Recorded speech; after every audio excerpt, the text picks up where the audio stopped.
Olá, vamos lá ao tema do Enem de 2018.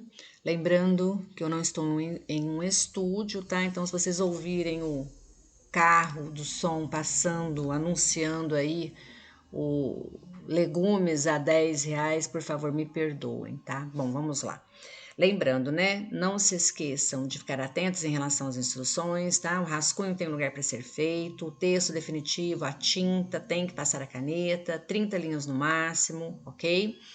Copie ou qualquer parte, tanto da proposta de redação quanto do caderno de questões, toda essa parte, essas linhas copiadas serão descontadas, elas serão excluídas, não serão consideradas, tá? Isso pode zerar a sua redação, tá?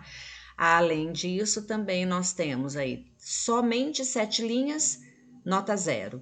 Fugiu ao tema, nota 0. Não seguiu a dissertação argumentativa, nota 0, tá? E as partes desconectadas do tema, tá? Que são aqueles bilhetinhos, aqueles assuntos alheios, nada relacionados ao tema. A proposta de redação de 2018 é a manipulação do comportamento do usuário pelo controle de dados na internet, tá certo? Então vamos interpretar esse tema, galera.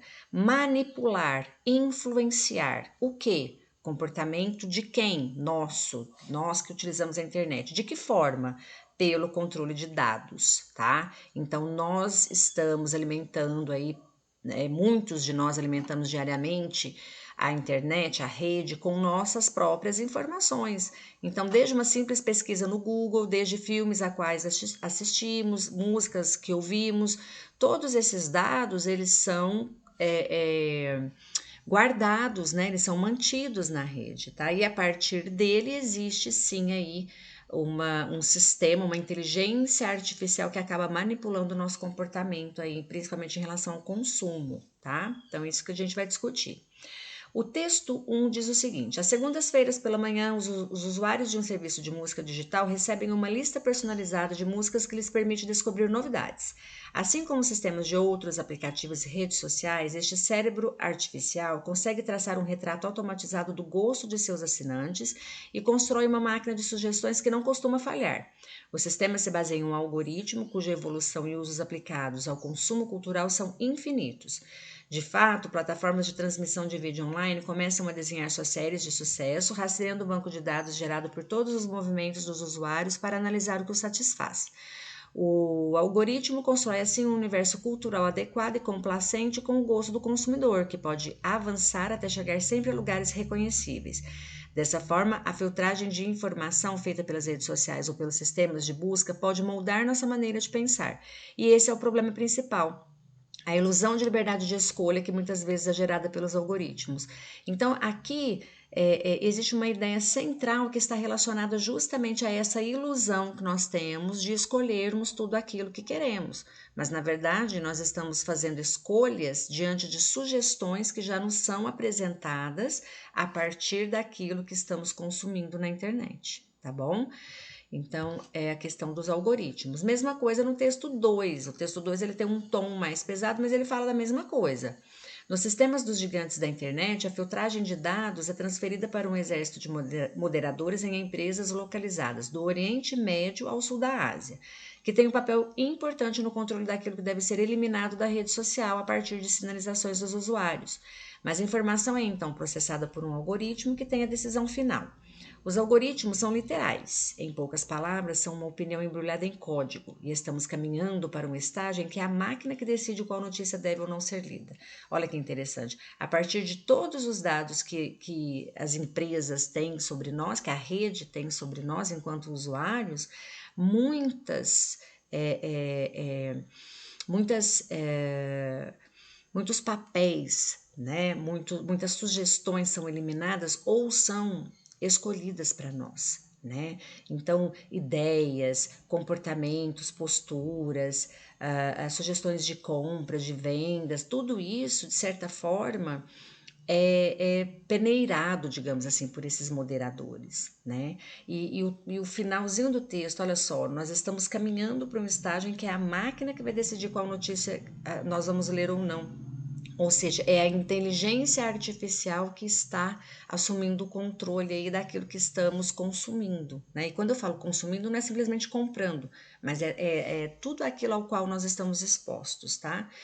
O infográfico, que é o texto 3, apresenta aí alguns dados interessantes. São números que dizem respeito à utilização da internet, tá? Não está falando especificamente sobre o controle de dados, né? Pelo qual nós somos manipulados, mas números. Então, por exemplo, 64,7% das pessoas de 10 anos ou mais de idade já utilizaram a internet.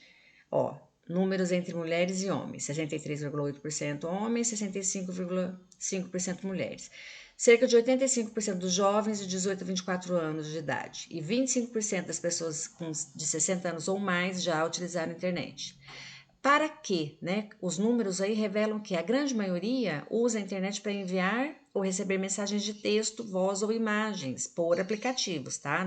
Aqui não há referência aos e-mails. Os e-mails estão sendo referenciados aqui nesse número de 69,3% usa a internet para enviar e receber e-mails. Esse número cai, né, cada vez mais.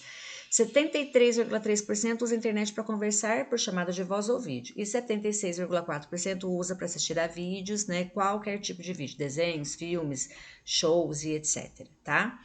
Bom, o último texto também vai falar sobre essa questão do controle, né, da manipulação, da influência. Mudanças sutis nas informações às quais somos expostos podem transformar nosso comportamento. As redes têm selecionado as notícias sob títulos chamativos como Trending Topics ou critérios como relevância. Mas nós praticamente não sabemos como isso tudo é filtrado.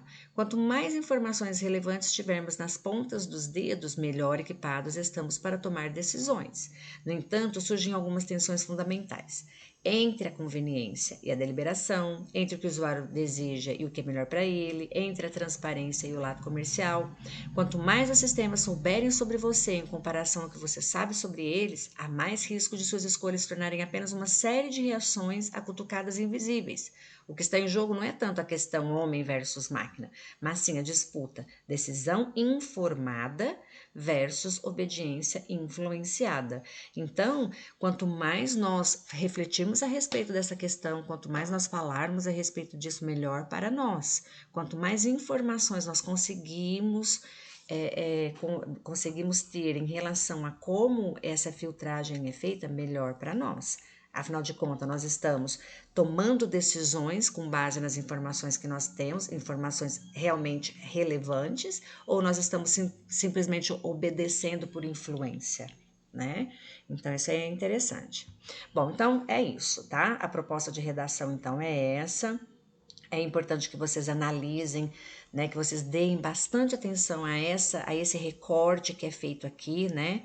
Eu tenho o assunto geral, que é a questão da utilização da internet, mas eu tenho este recorte. Nós, usuários, somos manipulados. O nosso comportamento é manipulado. De que forma? Pelo controle de dados, tá certo? Então isso é importante. Lembrando que se você gostou dessa aula, por favor, compartilhe o vídeo. Tchau, tchau!